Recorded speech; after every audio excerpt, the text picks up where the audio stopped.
할렐루야. 오늘도 주의 전에 나오신 우리 성도님들, 새해 첫 주일 예배에 나오신 우리 성도님들을 주님의 이름으로 환영하고 축복합니다. 오늘 또 독감과 또 폭설로 인해서 예배당에 오지 못한 성도님들이 많이 계세요. 또 각자의 자리에서 또 새해 첫 예배에 나오신 모든 성도님들 다시 한번 주님의 이름으로 축복합니다. 우리 함께 인사할까요? 주의 은혜로 복된 새해 되세요.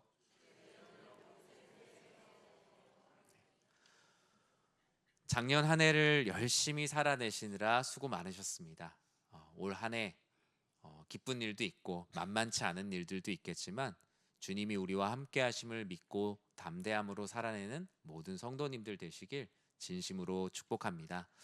돌아오는 목요일과 금요일에 신년 부흥회가 있습니다. 저녁에 오셔서 주의 말씀으로 무장하고 한 해를 말씀과 기도로 시작하는 모두 되시길 바라고요. 그 다음 금요일에는 청지기 세미나로 목회 데이터 연구소 지용근 대표님을 모시고 앞으로 지금 이 시대를 살아가는 우리, 또 앞으로의 미래에 우리는 어떤 교회가 되어야 할 것인가에 대한 부분들을 함께 나누는, 거시적인 흐름들을 함께 나누는 시간에 오셔서 교회를 섬기는 일에 함께 마음을 모아주시면 감사하겠습니다. 오늘 사도행전 5장 41절에서 42절 말씀 가지고 사람 살리는 교회, 사람 살리는 교회라는 제목의 하나님 말씀을 함께 나누도록 하겠습니다. 2025년 우리 교회의 표어는 사람 살리는 교회입니다. 저는 이 표어를 아마 앞으로 100번 이상 더 이야기할 예정입니다. 작년에 우리는 말씀으로 살아내라 라는 표어로 한 해를 살아냈습니다. 매일 같은 말씀을 함께 읽고 또 새벽과 아침 기도, 공동 기도의 시간에도 같은 말씀으로 하나님의 말씀을 나누었습니다. 올해도 우리는 계속하여 하나님의 말씀을 계속 읽어갈 것이고 또한 말씀으로 살아낼 것입니다. 그리고 그 사역의 연장선으로 우리는 사람 살리는 교회로 우리의 지경을 넓혀가려고 합니다. 작년 한 해 말씀으로 살아내자라는 마음으로 함께 했던 것은 내가 먼저 살아야 누군가를 말씀으로 살릴 수 있기 때문이죠. 교회는 언제나 말씀으로 살림을 받은 사람들의 공동체, 그리고 말씀으로 살아내는 사람들의 공동체, 그리고 여전히 말씀이 아닌 것으로 살아가고 있는 이들에게 말씀으로 살아낼 것을 권면하고 가르치고 전하는 공동체로 지금까지 왔습니다. 사도행전은 그런 부분에서 지금의 교회의 모습과 같이 초대교회 공동체들이 세워지는 이야기를 말하고 있는데요. 사도행전은 교회의 기원과 성장의 모든 이야기를 담고 있습니다. 단순히 사도들의 이야기라는 인물에만 초점이 맞춰져 있는 것이 아니라 교회는 어떻게 시작하였으며 어떻게 부흥성장하였으며 어떤 어려움들이 있었으며 그 어려움들을 어떻게 헤쳐 나갔는지에 대한 이야기들이 기록되어 있는 사도들의 행전일 뿐만 아니라 교회의 행전이기도 합니다. 초대교회의 모습을 우리가 잘 아는 사도행전 2장 44절에서 47절에 다음과 같이 말씀하죠. 우리 같이 한번 읽어볼까요? 믿는 사람이 다 함께 있어 모든 물건을 서로 통용하고 또 재산과 소유를 팔아 각 사람의 필요를 따라 나눠주며 날마다 마음을 같이하여 성전에 모이기를 힘쓰고 집에서 떡을 떼며 기쁨과 순전한 마음으로 음식을 먹고 하나님을 찬미하며 또 온 백성에게 칭송을 받으니 주께서 구원받는 사람을 날마다 더하게 하시니라. 아멘. 사도행전 2장에서는 교회를 이렇게 말했습니다. 믿는 사람들이 다 함께 있다. 사역에 필요한 모든 것들을 통용하였다. 취약계층의 필요를 돌보았으며 날마다 마음을 같이하여 성전에 모이기를 힘썼다. 돌아간 집에서도 주님께서 주신 일용할 양식으로 그저 감사하였으며 어느 곳에 있든지 하나님을 찬미하며 하나님을 믿지 않는 백성들에게도 칭찬을 받으니 구원받은 사람들이 날로 늘어갔다. 이것이 교회의 시작의 모습이었습니다. 베드로의 설교를 통해 수천 명이 한자리에서 세례를 받기도 하였으며 예수 그리스도의 부활을 전하는 곳마다 놀라운 움직임들이 감지되었죠. 5장 16절에선 다음과 같이 말씀합니다. 함께 읽겠습니다. 예루살렘 부근에 수많은 사람들도 모여 병든 사람과 더러운 귀신에게 괴로움 받는 사람을 데리고 와서 다 나음을 얻으니라. 아멘. 수많은 사람들이 모였습니다. 병든 사람들도 데리고 왔습니다. 더러운 귀신에게 괴로움 받는 사람들을 주님의 전으로 데리고 왔어요. 교회의 문턱은 존재조차 하지 않았고 어느 누구나 주의 전에 나와서 고침을 받고, 그리고 주의 전이 그들에게 가서 오히려 그들과 함께 호흡했던 것이 교회의 참된 모습이었습니다. 그러나 하나님의 놀라운 부흥의 역사를 가로막는 인간의 죄성과 사탄의 역사는 늘 함께 혼재했었죠. 사도행전 5장 17절과 18절은 다음과 같이 그 모습을 말합니다. 대제사장과 그와 함께 있는 사람, 즉 사두개인의 당파가 다 마음에 시기가 가득하여 일어나서 사도들을 잡아다가 옥에 가두었다고요. 교회를 시기하는 사람들, 예수의 부활을 시기하는 사람들, 예수의 부활이 증거가 되고 하나의 건강한 공동체가 되길 원하지 않았던 사람들, 그들은 바로 대제사장들과 사두개인들이었어요. 하나님이 누구인지 안다라고 믿는다고 말하는 이들이 오히려 예수 부활의 공동체를 시기하였다라는 것은 너무나 아이러니한 일이죠. 그들은 어느새 대제사장들은 종교 권력을 휘두르고 있었고, 사두개인들은 대제사장들을 앞세워 회당 안에 경제적인 권력을 누리고 착복하고 있었기 때문입니다. 그러니 예수의 부활로 새롭게 생기는 공동체가 달갑지 않았죠. 내 영역으로 들어오는 또 하나의 종교 권력으로 생각하며 자신들이 나쁘게 생각하니까 다른 사람들도 다 그렇게 나쁘게 생각한다라는 착각에서 벗어나지 못했습니다. 회당에는 날마다 새로운 사람들이 들어오는 것을 꺼려했습니다. 왜냐? 새로운 신자들이 올수록 우리 영역이 작아진다는 거예요. 새로운 신자들이 많아질수록 내가 컨트롤 안 되는 사람들이 많아져서 싫다는 거죠. 얼마나 안타깝습니까? 당연히 그들은 예수의 부활로 인해 자신들의 입지가 좁아지는 걸 원하지 않았고, 이 일의 앞에 있는 사도들을 지금 자신들이 가지고 있는 권력으로 옥에다가 가두었어요. 모든 정치와도 모든 권력과도 끈이 닿아 있었던 대제사장들과 사두개인들은 연약한 이들을 돌보는데 그 권력을 사용하지 않고 예수가 그리스도임을 믿는 이들을 핍박하는 일에 그 권력을 사용했어요. 5장 40절에 보면 이렇게 말씀합니다. 그들이 옳게 여겨 사도들을 불러들여 채찍질하며 예수의 이름으로 말하는 것을 금하고 놓았다. 이 앞에 있는 모든 과정을 다 설명드릴 수는 없지만, 사도들이 옥에 갇혀 있자 많은 사람들이 더 옥에 가두자는 사람들도 있었고, 왜 옥에 가두냐는 이들도 있었죠. 그 중에 가말리엘이 대표로 이 사도들을 대변해서 이들이 하나님의 일을 하면, 당신들은 지금 신성모독이라고 하는데 하나님의 일을 하면 하나님께서 복을 주실 것이고, 하나님을 대적하는 당신들이 말하는 신성모독의 죄라면 하나님께서 벌하실 것이니 밖으로 내보냅시다. 그 말에 동요가 있었고 사도들은 옥 밖으로 나올 수 있게 되었습니다. 하지만 옥 밖으로 나왔다고 모든 문제들이 해결된 것은 아니었죠. 복음을 전하다가 감옥에 갇히고 채찍질을 당했죠. 수없이 많은 채찍질을 당했으니 얼마나 이 초대교회 공동체가 위축될 수밖에 없었겠어요.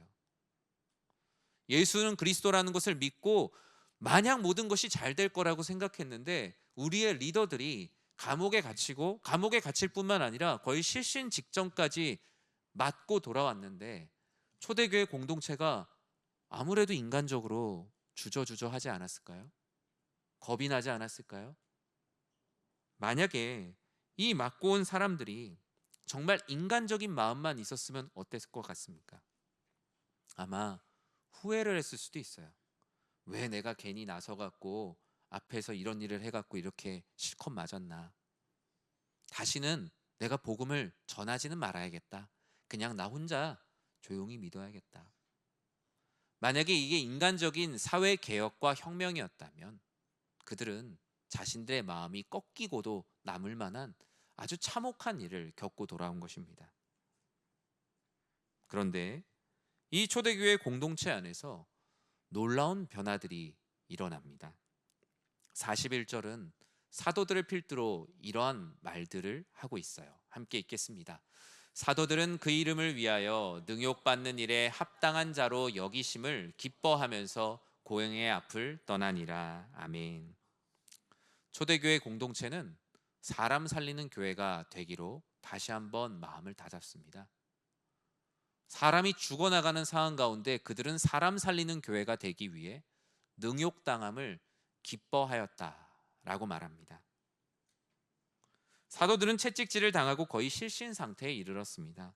매 앞에 장사 없다고 인간적인 마음만 있다면 당장 모든 것을 그만두고 싶은 공포가 눈앞에까지 다가왔습니다. 그런데 놀라운 일이 일어나죠. 채찍질을 그렇게 하고 다시는 예수를 전하지 말라라고, 그 이름을 전하지 말라고 경고까지 하고 내보냈는데 오히려 능욕을 당했음에도 불구하고 그들의 얼굴이 능욕당한 사람의 얼굴이 아닌 거예요. 오히려 능욕이 아니라 무언가 능력을 경험한 사람들의 얼굴이에요. 성경은 사도들의 얼굴이 이렇게 표현했죠. 능욕받는 일에 합당한 자로 내가 여기심을 받음을 기뻐했다고요. 내가 예수 그리스도의 이름으로 핍박받는 것을 더 기뻐했다고요. 왜 그들이 이렇게 능욕받는 일에 합당한 자로 기뻐했냐? 오늘 본문의 앞에 그렇게 말하죠. 그 이름을 위하여 내가 능욕받기 때문에 기뻐했다. 사도들이 능욕당함을 기뻐했던 것은 자신들의 이름 때문에 능욕을 당한 것이 아니라 예수 그 이름, 그 이름을 위하여 능욕을 당했기 때문에 오히려 내가 그 이름에 능욕을 당할 수 있다니, 내가 예수의 이름으로 인하여 내가 능욕받는 자가 될 수 있다니 너무나 기쁘다. 단순한 한 줄의 서술이지만 이 안에는 엄청나게 복잡한 감정과 저항과 많은 고민들이 담겨 있어요. 사도들은 그 이름, 예수의 이름을 위하여 능욕을 당하면서 생각했어요. 이 세상이 채찍질하고 나를 수치를 당하게 하니 내가 그리스도인으로 잘 살고 있구나. 내가 주의 뜻대로 살기 때문에 이 세상과 이질감이 있구나. 근데 아무리 그래도 그렇지 어떻게 이렇게 계속된 수모를 견딜 수 있을까요? 이것은 뭔가 인간의 인내는 아닌 거예요. 히브리서 11장 26절에 무엇라 말씀하십니까? 우리 함께 읽겠습니다. 그리스도를 위하여 받는 수모를 애굽의 모든 보화보다 더 큰 재물로 여겼으니 이는 상 주심을 바라봄이라. 아멘.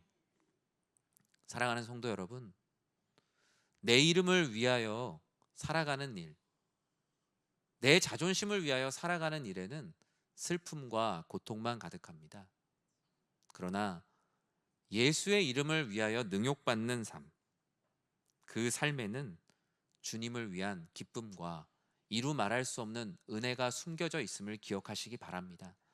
오늘 본문의 이 히브리서 11장 26절에서도 그리스도를 위하여 받는 수모, 그 능욕을 기뻐했던 이유는 그 능욕이 애굽의 그 어떤 보화보다 귀하다.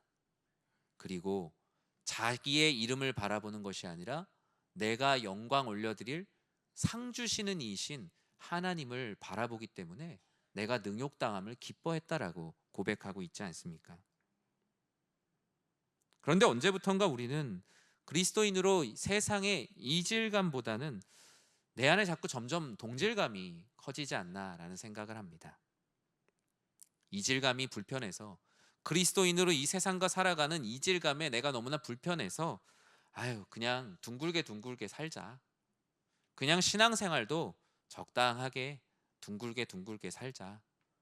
어디 가서 내가 그리스도인이라는 거 티내면 손해만 보니까 티내지 말고 그냥 둥글게 살자. 이제는 동질감이 커지다 못해 어느덧 세상의 말을 타고 편승하여 살고 있진 않은지 우리는 이 짧은 사도행전 5장 41절과 42절 앞에 서봅니다. 예수님은 이 세상의 이질감으로부터 도망치지 않으시고 그 모든 것을 구원하시고자 작정하셨습니다. 고난의 종이 되시고 한 영혼을 구원하시기 위해 능욕당함을 기뻐하시고 수모를 당할 때에도 애굽의 모든 보화보다 우리 한 영혼을 천하보다 귀하게 여기셨어요. 그래서 우리를 위하여 십자가에 못 박히시는 능욕을 기쁨으로 감당하셨죠.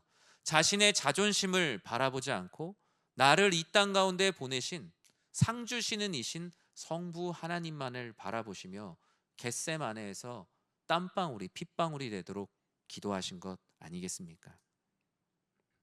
사랑하는 성도 여러분, 올 한 해 비록 쉽지 않겠지만 예수 그리스도의 이름을 위하여 능욕받음을 기뻐하는 일에 도전하는 우리 모두가 되시길 주님의 이름으로 간절히 축원합니다. 이질감을 편안함으로 여기지 않으며 동질감을 그저 그렇게 둥글게 살아간다는 이유로 묻어두지 않으며 한 영혼을 살리는 일에 십자가의 능욕을 당하기를 자처하고 기뻐하는 우리가 될 때 우리는 영혼을 살리는 성도가 될 수 있습니다. 주님을 위하여 능욕당할 때의 기쁨, 그 기쁨에 대해서 사도 바울은 고린도후서 12장 10절에 다음과 같이 말씀합니다. 같이 읽어볼까요? 그러므로 내가 그리스도를 위하여 약한 것들과 능욕과 궁핍과 박해와 곤고를 기뻐하노니 이는 내가 약한 그때 강함이라. 아멘. 이 사도 바울의 고백은 어디 가서 나 이 정도 신앙생활 한다는 거 보여주려고 하는 쇼인도 신앙이 아니에요. 정말 내 안에 약할 때 강함 되시는 하나님, 내가 그리스도를 위하여 능욕을 당할 때 나를 더욱 강하게 하시는 그 하나님, 그 하나님을 정말 경험하고 신뢰했기 때문에 나오는 고백이에요. 전 여러분들에게 바로 약할 때 강함 되시는 그리스도 예수를 고백하는 모두가 되시길 주님의 이름으로 간절히 축원합니다. 오늘 본문은 사람 살리는 교회로 다짐하며 가르치고 전도하기를 그치지 말라라고 말씀합니다. 사도행전 5장 42절, 올해 우리 교회의 주제 성구가 되는 말씀을 우리 함께 소망을 담아 다시 한번 읽어볼까요? 그들이 날마다 성전에 있든지 집에 있든지 예수는 그리스도라고 가르치기와 전도하기를 그치지 아니하니라. 아멘. 올해 우리 교회 표어지요. 우리의 육체는 성전에 있을 때도, 집에 있을 때도, 직장에 있을 때도, 학교에 있을 때도 있습니다. 사도들과 초대교회의 성도들은 시간과 공간을 초월하여 사람 살리는 교회로 살아내겠다고 다짐하고 그와 같이 하루하루를 살아냈습니다. 시간을 초월한 단어 날마다, 공간을 초월한 단어 어디에 있든지 가르치고 전도하기를 그치지 말되, 그 시간과 공간이 나왔죠. 날마다 어디에 있든지 가르치고 전도하기를 그치지 말자. 그러면 가장 중요한 무엇을, 날마다 어디에 있든지 가르치고 전도하기를 그치지 않는데 무엇을, 그 무엇이 무엇입니까? 예수는 그리스도라 가르치고 전도하기를 그치지 말라. 그 무엇은 바로 예수는 그리스도라는 진리입니다. 우리는 예수는 그리스도라는 말을 이제는 그냥 뒤에 붙죠. 예수 그리스도라는 말이 딱 붙기까지에, 이 자연스럽게 예수는 그리스도라는 고백을 하기까지 얼마나 많은 이들이 순교했는지 아십니까? 예수라는 이름에 그리스도라는 이 칭호를 붙이기까지 얼마나 오랜 시간이 걸렸습니까? 그리스도란 뜻이 무엇입니까? 구원자라는 뜻이죠. 히브리어 메시아라는 말과 똑같은 거예요. 사과, 애플 이런 것처럼 똑같은 겁니다. 근데 예전에 초등학교 때는 예수 그리스도를 아이들이, 교회 처음 온 친구들이 예수가 이름이고 외국인이니까 그리스도는 성으로 알고 있는 친구들도 있었어요. 실제로 그냥 이게 풀네임이라고, 예수님은 이름이고 예수 그리스도가 풀네임으로 알고 있었어요. 그러나 이 그리스도, 예수는 그리스도라고 고백하기 위해 초대교회 성도들이 사람 살리기 위해 얼마나 최선을 다했습니까? 그들이 만방에 전했던 것은 오직 하나였어요. 예수는 그리스도다. 우리는 구주라는 표현을 쓰죠. 구주. 나의 구원자 구주라는 표현을 쓰죠. 그래서 구주 예수님이라고 말하지만 원래 이 구주라는 호칭도 예수님 뒤에 못 붙였었어요. 이 구주라는 단어 소테르는 당시의 황제들 뒤에 이름 뒤에 붙였어요. 누구누구 황제 소테르, 누구누구 황제 구주. 구주는 그들에게 사람이었어요. 그런데 예수님이 구주가 되고 예수님이 그리스도가 되는 일에 온 교회가 전심전력했어요. 예수는 그리스도, 예수는 메시아, 예수는 구원자, 예수는 기름 부음을 받은 자, 예수는 모든 문제의 열쇠요, 예수는 모든 인생의 해답임을 온 교회가 채찍질 당함과 경고를 두려워하지 않고 전하기 시작했어요. 능욕을 당하더라도 왜 그렇게 할 수 있었습니까? 오직 이 진리만이 사람을 살릴 수 있다는 것을 믿었기 때문이에요. 오직 예수는 그리스도라는 이 진리만이 죽은 영혼을 살릴 수 있다. 나의 가족을 살릴 수 있다. 나의 부모님을 살릴 수 있다. 나의 친구와 나의 이웃을 살리는 유일한 말씀이라는 것을 믿었기 때문이에요. 누가 시켜서가 아니라 믿었기 때문에. 사랑하는 성도 여러분, 저는 우리 교회 부교역자 때부터 이제 사역을 하다 보니까, 그리고 전에 교회에서 대외 사역을 하면서 교회 컨설팅 같은 걸 많이 했어요. 그러면 이제 교회가 그 축구 선수들 보면은 뭐 스피드, 파워 뭐 이렇게 해갖고 이렇게 육각형으로 이렇게 나오잖아요. 능력치가 나온단 말이에요. 교회도 가보면 능력치가 있어요. 아, 이 교회는 참 찬양을 잘하는 교회구나. 이 교회는 뭔가 구제하는데 능력이 100점이구나. 근데 제가 부교역자 때부터 느꼈던 것은 우리 교회에 강점이 되게 많지만 100점을 넘어가는 능력들도 많지만 부족한 것이 있어요. 근데 그것은 제가 아니라 어떤 목회자가 이 자리에 와도 똑같은 얘기를 할 겁니다. 그것은 바로 전도와 구제입니다. 우리 교회의 그 육각형 중에 상당 부분 들어가 있는 부분이 바로 전도와 구제예요. 전도비를 얼마나 집행하냐, 구제비를 얼마나 집행하느냐가 중요한 게 아니라 교회 구성원들이 전도와 구제의 현장 가운데 얼마나 있느냐가 중요한 거죠. 그런 부분에서 상당 부분 책임을 느껴요. 아, 우리 성도님들이 전도의 현장 가운데, 또는 정말 하나님을 믿지 않는 이들에게 그들을 영적으로 구제하고 육체적으로 구제하는 구제의 현장 가운데 더 많이 안내해 드렸어야 됐는데, 그런 부분에서 마음이 안타까워요. 그래서 올해 사람 살리는 교회로서 우리가 최선을 다해야 되는 게, 어쩌면 하나님을 믿지 않는 사람들이 예수는 그리스도라는 것을 알게 되는 접점이 뭘까요? 전도와 구제예요. 이 안에서 예배를 잘 드리고 있어도 예배당 밖에선 모릅니다.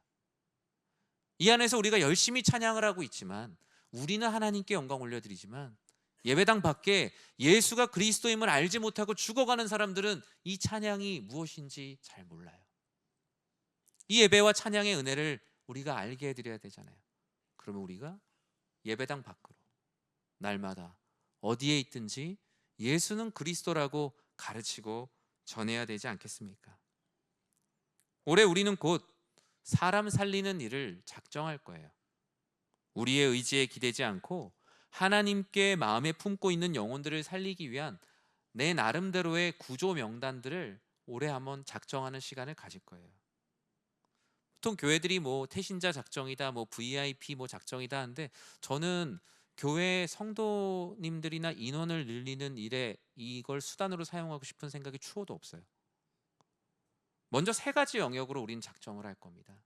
첫 번째로는 여러분의 사랑하는 가족들과 친구들 중에 예수님이 그리스도임을 알지 못하고 살아가는 영혼들, 하나님이 나를 통해 살리기를 원하는 성도님들의 영혼들을 작정할 거예요. 우리 교회에 데려올 분들을 작정하는 게 아니라 가까운 교회로 소개해드릴, 저 제주도에 있는 분들이든 광주에 있는 분들이든 그분들을 작정할 거예요. 우리 교회에 모시고 나오는 것보다 그게 훨씬 더 중요해요. 우리 교회에만 구원이 있는 게 아니잖아요. 예수가 그리스도임을 믿게 하는 게 훨씬 더 중요하잖아요. 우리에게 첫 번째 작정은 바로 이 작정이 될 겁니다. 두 번째 영역의 작정은 무엇입니까? 함께 신앙생활하다가 지금 현재 신앙으로부터 떠나 있는 지체들을 작정하는 시간을 가질 겁니다. 어릴 때, 중학교 때, 고등학교 때, 청년회 때 전도회에서 함께 신앙생활 열심히 했는데 지금은 개인적인 마음의 어려움으로 또는 관계의 어려움으로 아니면 정말 세상을 그냥 더 사랑해서 주님으로부터 떠나 있는 함께 신앙생활하다가 지금은 나오지 않는 영혼들, 여러분 마음 가운데 다 알고 계시잖아요. 올해 그 영혼들이 그냥 죽어 있는 채로 놔둬야겠습니까? 그 이름들을 여러분 하나하나 작정하는 시간을 가질 겁니다. 그리고 마지막으로 우리 교회 공동체에서 함께 신앙생활할 수 있는 지체들을 작정할 거예요. 우린 이 세 가지 영역에서 우리가 살릴 영혼들을 작정하며 내가 먼저 살아나고 사람을 살리는 교회로서 나아가며 하나님께서 기뻐하시는 초대교회의 아름다운 모습들을 하나하나 회복해 갈 것입니다. 여러분 안에 그런 소망을 가지고 그런 꿈을 꾸고 한 해를 시작하십시오. 하나님, 올해 나 하나 살아가는 것으로 살지 않겠습니다. 나 역시 누군가를 살리는, 십자가에서 우리를 살리시는 예수님을 닮아 한 영혼을 살리는 삶을 살겠습니다. 여러분 모두가 오늘 새해 첫 주일에 그와 같이 결단하는 모두가 되시길 주님의 이름으로 간절히 축원합니다. 말씀을 맺습니다. 여러분, 물에 빠진 사람 건져 놓으면 뭘 달라고 하죠? 보따리. 저는 말씀을 묵상하면서 사람 살리는 교회가 되기 위해 우리가 해야 될 것이 무엇인가를 생각하다 보니 이 속담이 떠올랐어요. 언제부턴가 우리는 예수님께서 십자가 구원의 은혜로 물에 빠진 우리를 살려놨는데 다른 사람을 살리는 일에는 안중이 없고 하나님께 계속 보따리 내놓으려고만 했던 신앙이 아니었나 생각을 합니다. 예수님께서 살려주신 은혜에 대한 감사함도 적어지고 이 보따리 채워주십시오. 저 사실 이거보다 더 잃어버렸거든요. 더 챙겨주세요. 하나님께 간구하는 기도도 필요하죠. 그러나 올해 우리 아주 쉽게 작정하자고요.